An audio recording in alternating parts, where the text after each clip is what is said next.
Bom dia a todos, aqui é Remo Noronha do curso Matrix, onde você aprende o que é determinante. Vamos aí de dilatação térmica, ou seja, a gente vai ver a parte de dilatação volumétrica, porque a dilatação linear e superficial já foram vistas na aula passada, ok?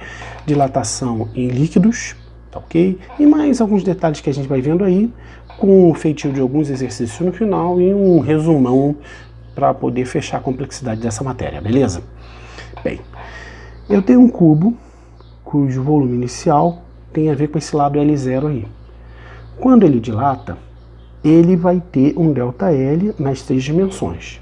Então, você vai ter o teu cubo original e essa parafernália toda colorida aí.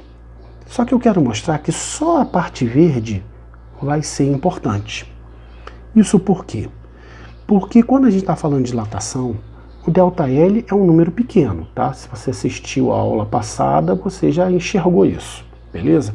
Até porque o alfa tem a ordem de grandeza de 10 elevado a menos 6. Então, o que dilata é pouco, tá? A gente vai voltar a discutir isso hoje, tá? Então, quando um número é pequeno, ele é elevado ao quadrado, ele desaparece. Então, ó, a parte roxa e essa parte... sei lá que cor é essa cor Flitz aí desaparece, tá? Então, ó, essa parte roxa aqui, ó, lilás, melhor dizendo, né, em homenagem ao Djavan, isso aqui desaparece, isso é muito pequeno. Então, a tua variação de volume tem a ver só com isso aqui, só com a parte em verde, tá? Então, vamos substituir por esses valores, tá? Então, minha variação de volume vai ser o quê? 3 vezes... O A tem a ver com L0, então L0 ao quadrado multiplicado por ΔL.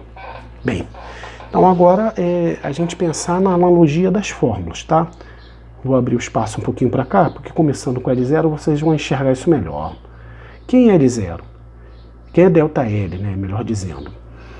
ΔL é L0 multiplicado por um coeficiente de dilatação linear multiplicado pela variação da temperatura. Lembramos da fórmula? Então, quem vai ser ΔV?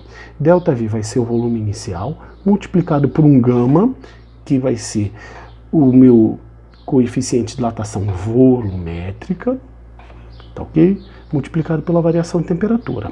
O resto é álgebra, cara. Então, corta aqui com aqui. Legal? Esse aqui vai ser L0 ao cubo. Então, nada mais é do que o volume inicial, ok? Que é o volume desse cubo aqui, enxergamos.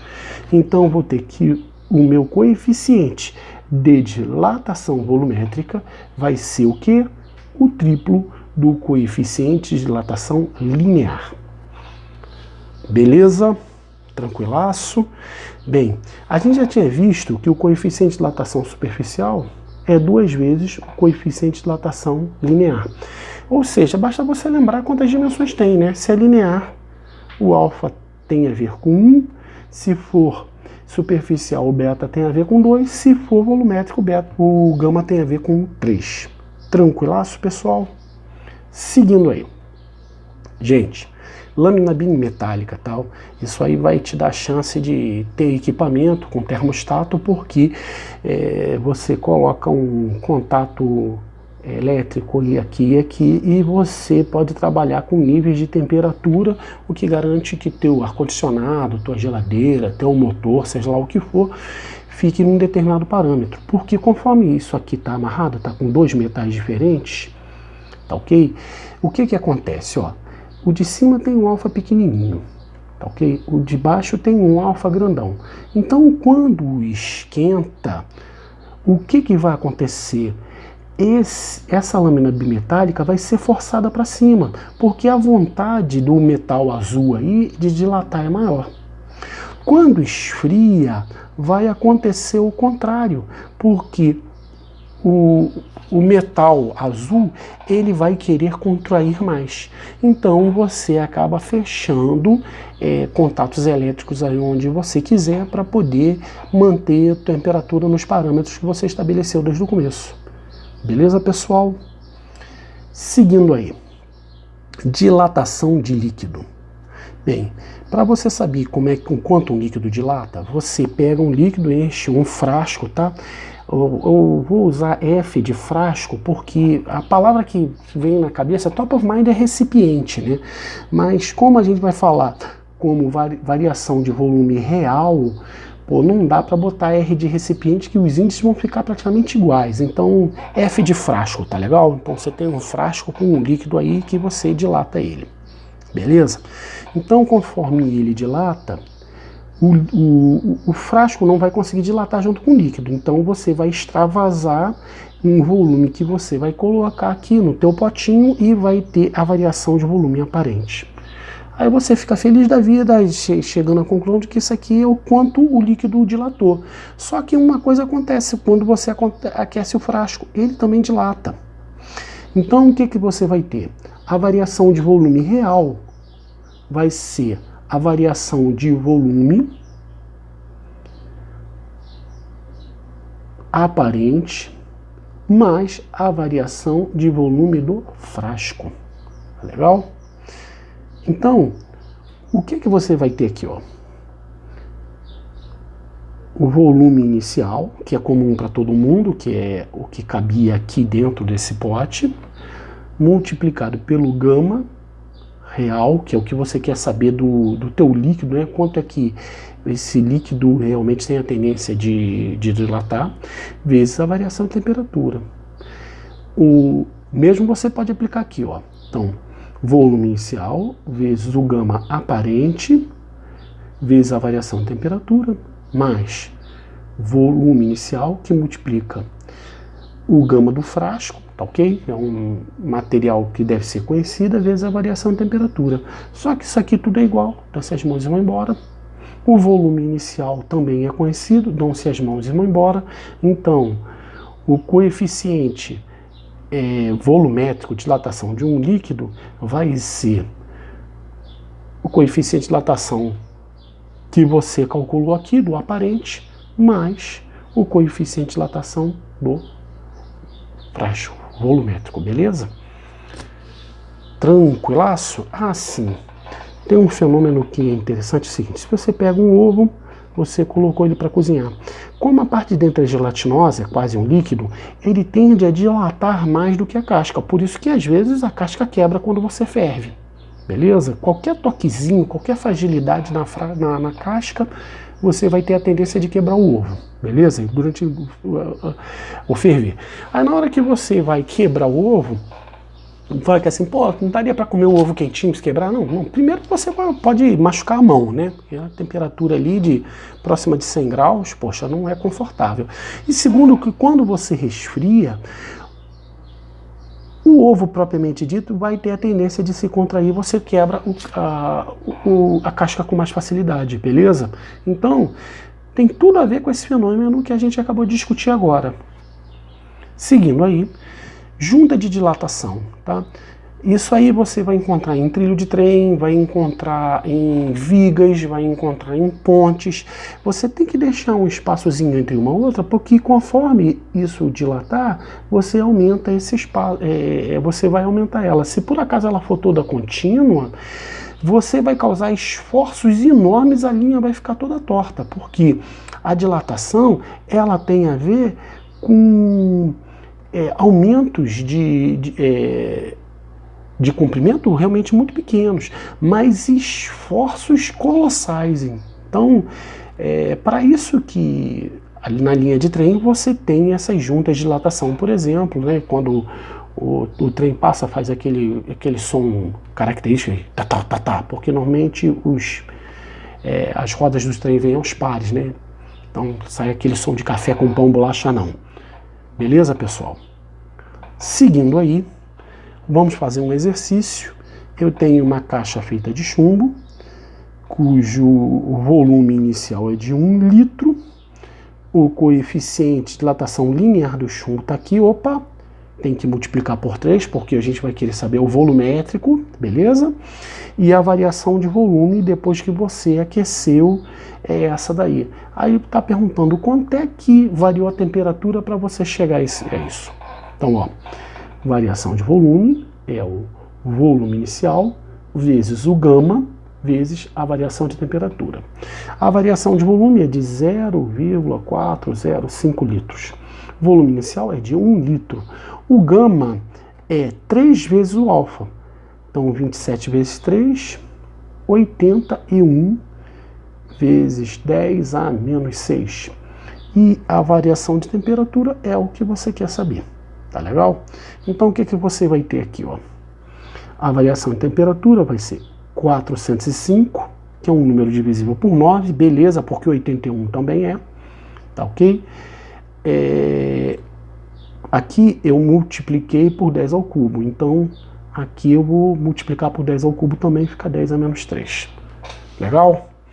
Então, em cima dividido por 9, aqui vai dar 4, tá? 36, sobra 4, 45 por 9 dá 5. 81 por 9 dá 9, então vou subir com 3 aqui, beleza? Com 10 a terceira, então ele passa a ter sinal positivo. 45 por 9 dá 5, então a variação de temperatura, 5.000 graus Celsius. Tranquilaço, pessoal? Bem, isso mais interessante, eu tenho aí um frasco de 700 centímetros cúbicos e que eu coloco um determinado volume aqui de mercúrio, tá legal? Então eu quero que esse volume que sobra aqui, ó, ele fique sempre igual, tá? Então o que que acontece? O quanto aumentar o volume de mercúrio, tem que aumentar o volume de frasco, fazendo com que a variação de volume do frasco seja igual à variação do volume do mercúrio. Tá legal? Bem, antes de fazer isso aí, eu desconfiei desses números e tive a percepção de que eles eram múltiplos um do outro. Então, para vocês não acharem que é bruxaria, eu vou mostrar aqui a preparação para vocês. Um número é 7 vezes maior do que o outro, tá? 38.850 dividido por 5.550 dá 777, dividido por 1, que dá simplesmente 7. Tranquilaço? Então, é bom quando você fizer as contas aí, você ligar o desconfiômetro, como eu liguei aqui, senão a conta fica chatíssima, tá? Então, a variação do volume. O volume inicial do frasco, 700 centímetros cúbicos, ok? O gama do frasco, 1 dividido por esse número enorme aí, ó, 38.850 vezes a variação de temperatura.